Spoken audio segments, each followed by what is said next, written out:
Hey everyone, welcome to Alicia Academy. How are you all? I hope you all are doing well. कैसी चल रही है आप लोगों की preparation? So today we are going to do English pedagogy, okay? English pedagogy आज हम लोग करने वाले हैं और if you have any query, you can WhatsApp me on this number. Best, you can even mail me, okay? Any doubt, any query, you can WhatsApp me, okay? 8054481573 is my WhatsApp number, or even you can mail me on this ID. Okay, any doubt, any query you have, you can mail me or even you can WhatsApp me. Clear everyone? So should I move है ना? अभी आज जरा start करते हैं. आप लोग के एग्जाम के लिए ज़्यादा टाइम नहीं रहा है बच्चे. अगेन आई एम रिपीटिंग, अपना बेस्ट दो. मैं आप लोगों को डेली मॉक टेस्ट भी दे रही हूँ, आप मॉक टेस्ट भी दो, ठीक है? और क्वेश्चन भी मैं करा रही हूँ. मैंने ईवीएस के क्वेश्चन अभी कराए थे लास्ट क्लास में. आप वो जाके वो वीडियो देखो, ठीक है? बहुत अच्छी वीडियो है. आप चाहो तो मैं डिस्क्रिप्शन में इसका लिंक भी दे दूंगी, ठीक है? बहुत अच्छे मैंने इसके क्वेश्चंस कराए हुए हैं. वो क्वेश्चंस देखो, पक्का उसमें से एक दो क्वेश्चन जरूर बनने वाले हैं, ठीक है? तो 30 क्वेश्चन हमने किए थे लास्ट वीडियो में, वो आप एक बार जाके जरूर देखना, ठीक है? So let's start. Okay, so picture to alphabet जब हम जाते हैं तो उस अप्रोच को हम बोलते हैं टॉप डाउन अप्रोच, ठीक है? पिक्चर से, जैसे कि बच्चे को क्या किया, जब बच्चा छोटा होता है उसको कैसे हम याद दिलाते हैं कि हमने एप्पल दिखाया उसको, ठीक है? एप्पल से हमने उसको बताया कि A for apple, B for ball. तो जब वो पिक्चर से अल्फाबेट सीख रहा है तो उस अप्रोच को हम बोलते हैं top down approach. Clear everyone? जैसे कि छोटे बच्चे होते हैं, नर्सरी क्लास के या फर्स्ट क्लास के बच्चे होते हैं, वो कैसे सीखते हैं? हमारे घर पे भी होते हैं, तो उसको हमें पहले पिक्चर दिखाते हैं, ठीक है? पिक्चर से हम बताते हैं A for apple, B for ball, फिर कैट दिखाते हैं, सी फॉर कैट, डॉग दिखाते हैं, डॉग की पिक्चर दिखाते हैं, डी फॉर डॉग, ठीक है? ऐसे उनको जब लर्निंग कराई जाती है तो उसको हम बोलते हैं टॉप डाउन अप्रोच. क्लियर रहेगा ना? जब हम पिक्चर से अल्फाबेट की तरफ जाते हैं तो उसको हम टॉप डाउन अप्रोच बोलते हैं, और जब अल्फाबेट से पिक्चर की तरफ जाते हैं तो उसको हम बोलते हैं बॉटम अप अप्रोच, ठीक है? जो हमने बताया A for apple, B for ball, C for cat. हमने बताया ए फॉर एप्पल होता है और एप्पल बच्चे ऐसा दिखता है. So this is an example of alphabet to picture. जब हम जाते हैं this is bottom up approach. इसको हम इंडक्टिव डिडक्टिव से करेंगे. तो बताओ, इंडक्टिव कौन सा हुआ और डिडक्टिव कौन सा हुआ? जल्दी बताओ बच्चों, इंडक्टिव कौन सा हुआ और डिडक्टिव कौन सा हुआ?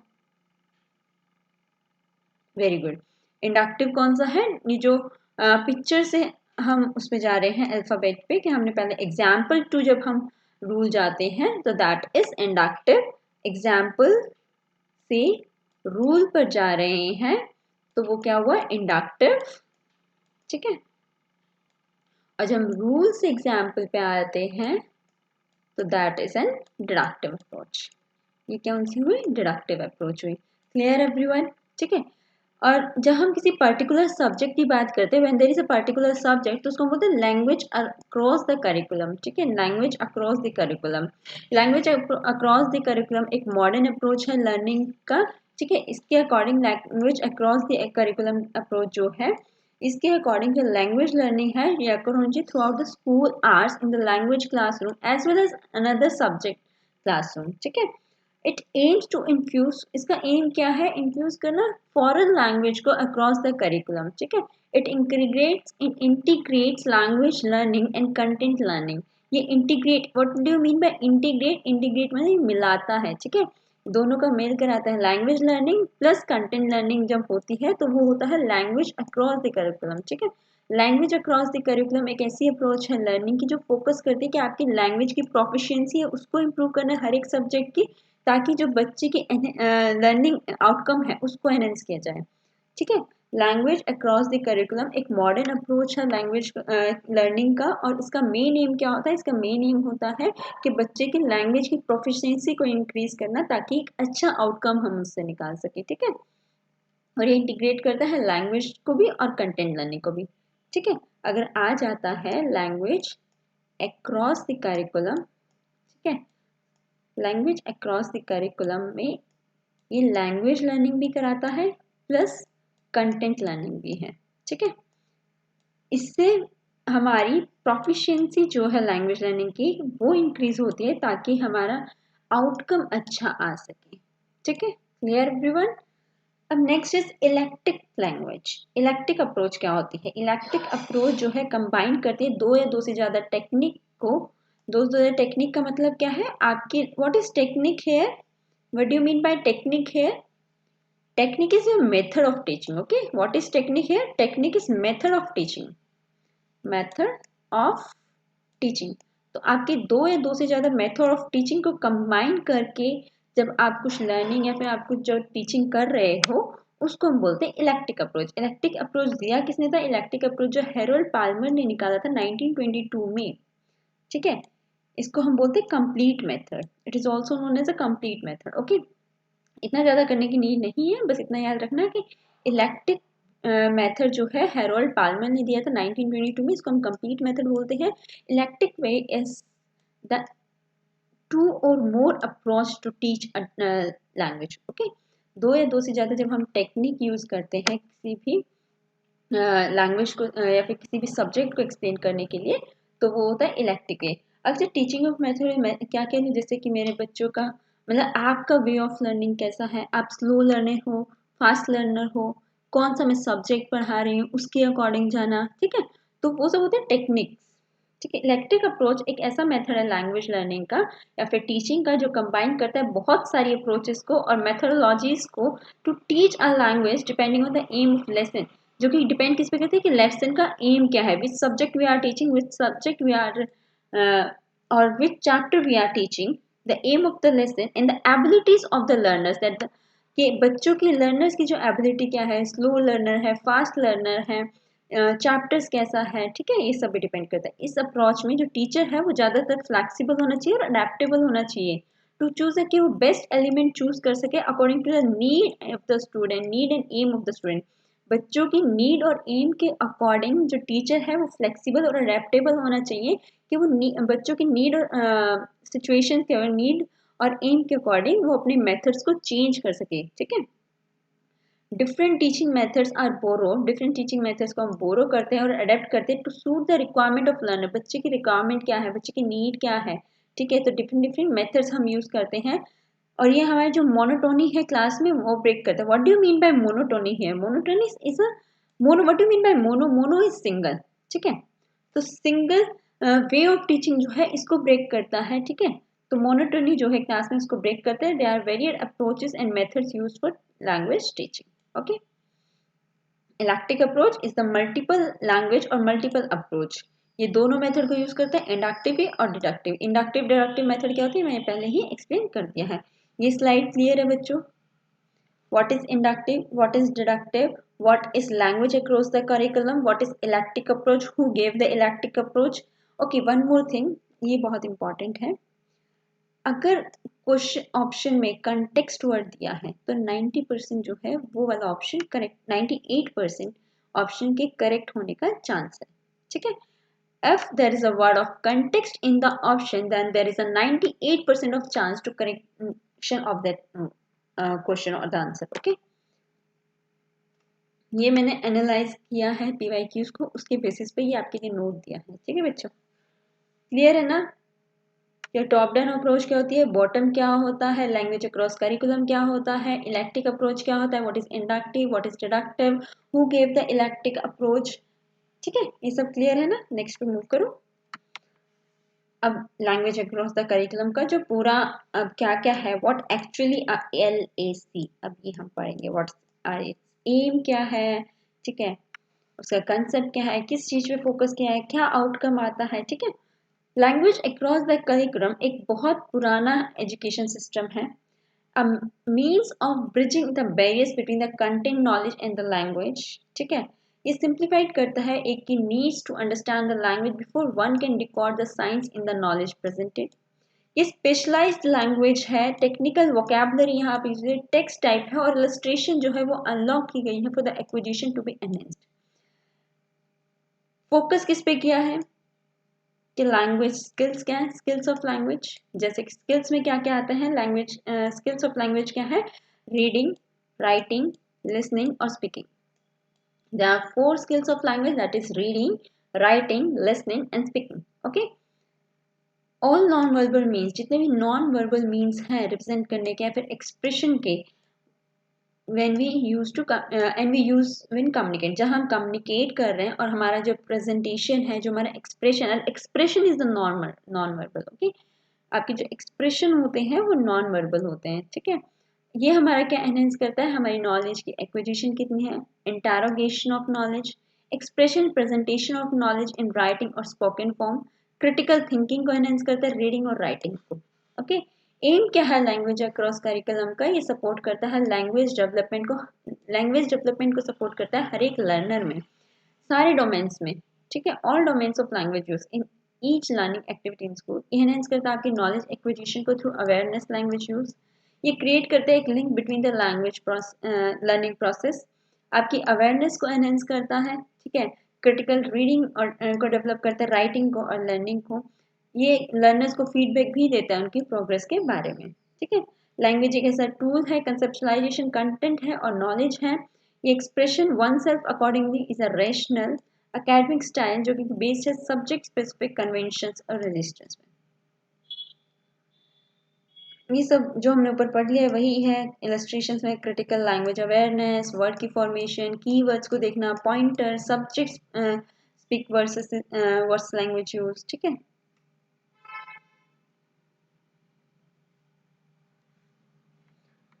Next slide is grammar translation method. Grammar translation method को हम क्लासिकल मेथड भी बोलते हैं, हम इसको क्या बोलते हैं, क्लासिकल मेथड भी बोलते हैं, ठीक है। Direct classical method. अब हम इसमें क्या क्या पढ़ने वाले हैं। ग्रामर ट्रांसलेशन मेथड एक ऐसा मेथड है टीचिंग का जब बाय विच स्टूडेंट लर्न जहाँ पे ग्रामेटिकल रूल्स को बच्चा लर्न करता है, उनके अप्लाई करते हैं रूल्स को by translating between the target language and the native language. What do you mean by the native language? Native language is mother tongue और जो हमारी टारगेट लैंग्वेज जो हम सीख रहे हैं उसके बीच में ट्रांसलेशन का काम करता है, ठीक है। यहाँ पे बच्चा जो है ग्रामेटिकल रूल्स को लर्न करता है। What is direct method? Direct method, indirect method आपको पता है ना। Direct method is a teacher centred method, अगर मैं आपको लेम लैंग्वेज में बताऊँ, टीचर सेंटर्ड मेथड।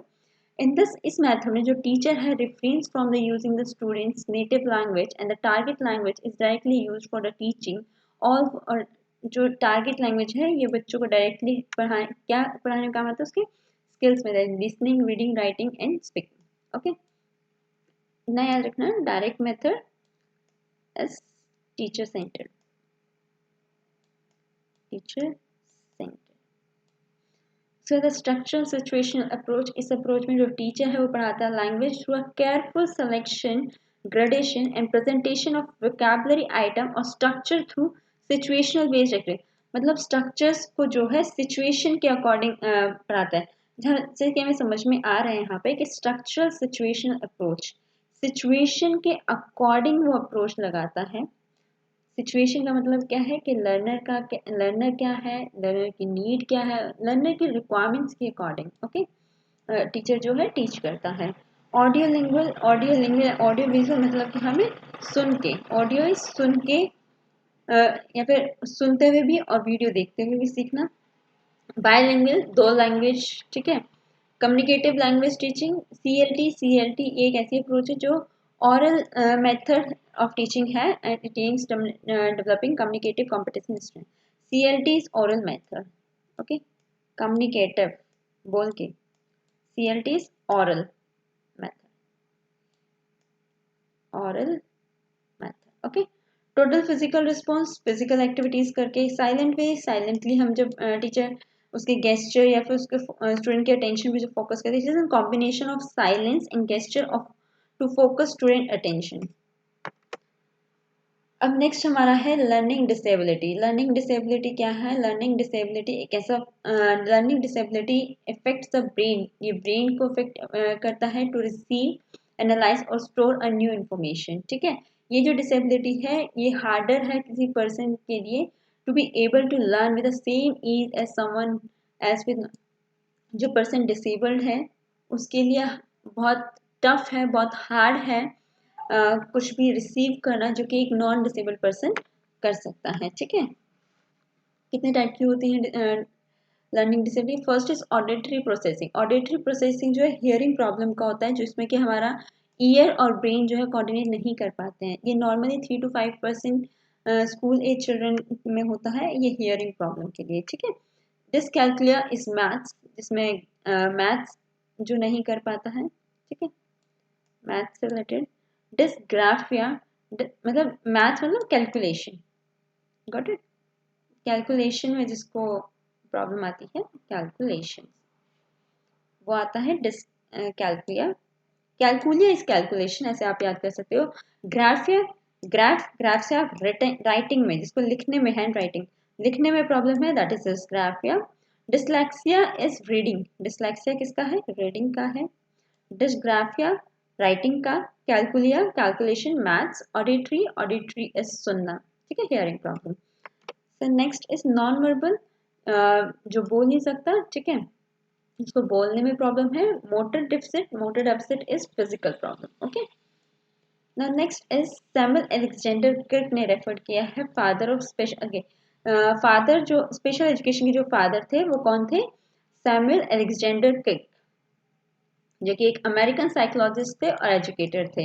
इन्होंने इन्होंने लर्निंग डिसेबिलिटी का वर्ड जो है इन्होंने दिया था 1963 में। Due to this the word we use to, हम मेंटल डिसेबिलिटी यूज करते थे और अब इसको इंटेलेक्चुअल डिसेबिलिटी बोला गया है, ठीक है। Who is the father of special education, Samuel Alexander Crick. He was a psychologist and educator. He coined a term in 1963, learning disability, which is also known as mental disability, and nowadays it is known as intellectual disability. अब उसके बाद है dysmorphia. Dysmorphia is a body dysmorphia disorder, जो कि occasionally हम उसको बोलते हैं dysmorphobia, ठीक है। एक मेंटल डिसऑर्डर है जो कि करेक्टराइज किया गया है by the obsessive idea that some aspect of one's own body and appearance is several flawed and therefore wants exceptional measures to hide or fix it. Simple word में अगर बोले तो डिफॉर्मिटी और abnormality in the shape and size of specified part, एक particular जो body का part है वो एबनॉर्मल, ठीक है, एबनॉर्मल है, तो दैट इज डिस्मॉर्फिया। अगर मैं यहाँ पे शॉर्ट में बताती हूँ, dyslexia reading difficulty, dyscalculia writing with difficulty with maths, graphia is graph बनाते हैं हाथ से तो difficulty with writing, dyspraxia is a motor skills में जब difficulty होती है, dysphasia और aphasia जो है language में जब different होती है, express नहीं कर पाते हैं orally. Auditory processing disorder is a hearing difference between sounds and visual is वो अच्छे से जब नहीं दे, eyes problem, ear problem, ठीक है। Okay. Next is active vocabulary consists of the words which are used frequently. Active vocabulary कौन सी होती है? Active vocabulary वो होती है जो कि frequently हम word use करते हैं अपनी day to day life में, जैसे कि water, glass, watch, cell phone, तो जो frequently हम use करते हैं that is the active vocabulary. जो मेजर एम है टीचिंग का इन टीचिंग पोइट्री, अच्छा मेजर एम क्या है, पोइट्री क्यों हम पढ़ाते हैं, मतलब जो हम पोएम्स कराते हैं, पोइट्री इज पोएम, तो हम पोएम्स क्यों कराते हैं, मेन एम क्या है, मेन एम ये है कि बच्चे इससे इंजॉय करते हैं, अप्रिशिएशन फील करते हैं। So for the enjoyment and appreciation are teacher teach through poetry, okay. Aim can be love of language, aim क्या क्या है इसके और क्या क्या एम है, लैब ऑफ लैंग्वेज को हम प्यार करते हैं, ये हमारी क्रिएटिविटी को इंक्रीज करता है, जो स्पीच के रिदम है उसको करेक्ट करता है, हमारी वोकैबुलरी को एनहेंस करता है और हमारी नॉलेज को गेन करता है। सबसे पहले यही होगा, अगर ऑप्शन में ये सब भी है तो ये सब भी आएंगे, अदरवाइज अगर ऑप्शन में ये सारे नहीं है और ये वाला दिया हुआ है तो first preference would always be of enjoyment and appreciation, ठीक है। इंजॉय कब करेंगे, जब हम लैंग्वेज को पसंद करेंगे, इससे हमारी क्रिएटिविटी इंक्रीज होगी, हमारे स्पीच की रिदम इंक्रीज अच्छी होगी, है ना, वोकैबुलरी एनहेंस होगी, हमारी नॉलेज भी हम गेन करेंगे। What is morpheme? Morpheme is the smallest meaningful and syntactical or grammatical unit of language that can't be broken up into smaller parts without changing its actual meaning. Actual meaning को बिना change करे जब हम उसको छोटे छोटे parts में divide करते हैं, that is the morpheme, smallest meaningful. मतलब अगर मैं बोलूँ, हाँ, मॉर्फीम का एग्जाम्पल क्या दूँ, जैसे अच्छा मैंने यहाँ पे दिया हुआ है ना, हाँ, सबमेरीन, सबमेरीन दो वर्ड से बना हुआ है, सब itself a one meaning, a marine उसका अलग मीनिंग है, ठीक है। जैसे मैं बोलूँ एक सेकंड में ना, हाँ मेरे माइंड में स्टक कर रहा है बट बार बार वो निकल भी रहा है।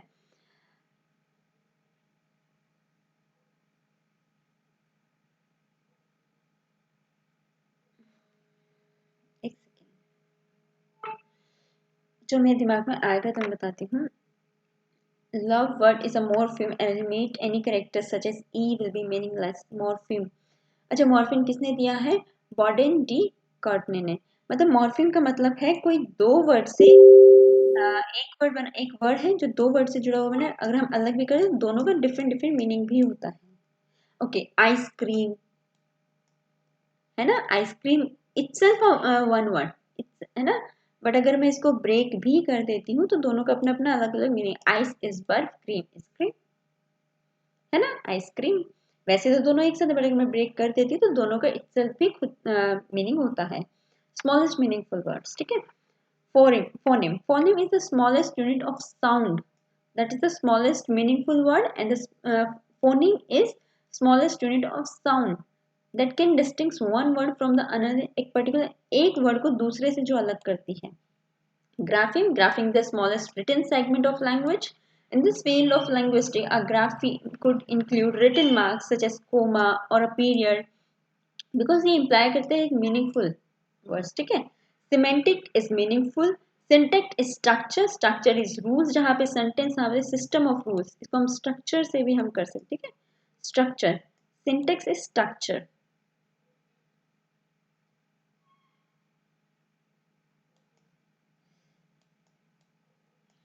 Structure, okay.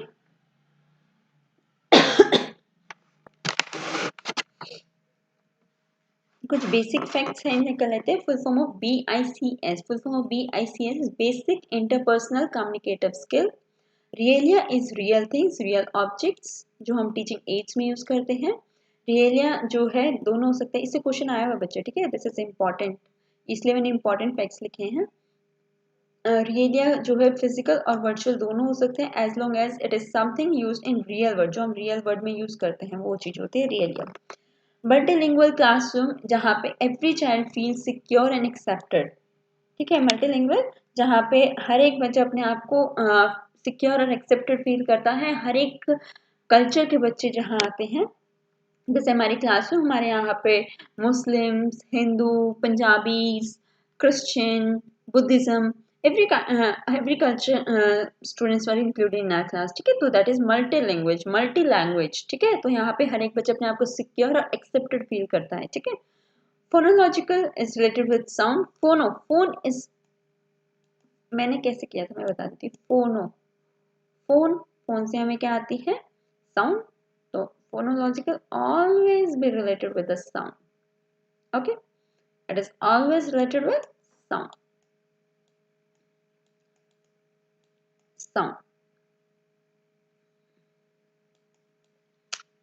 Okay, lexical is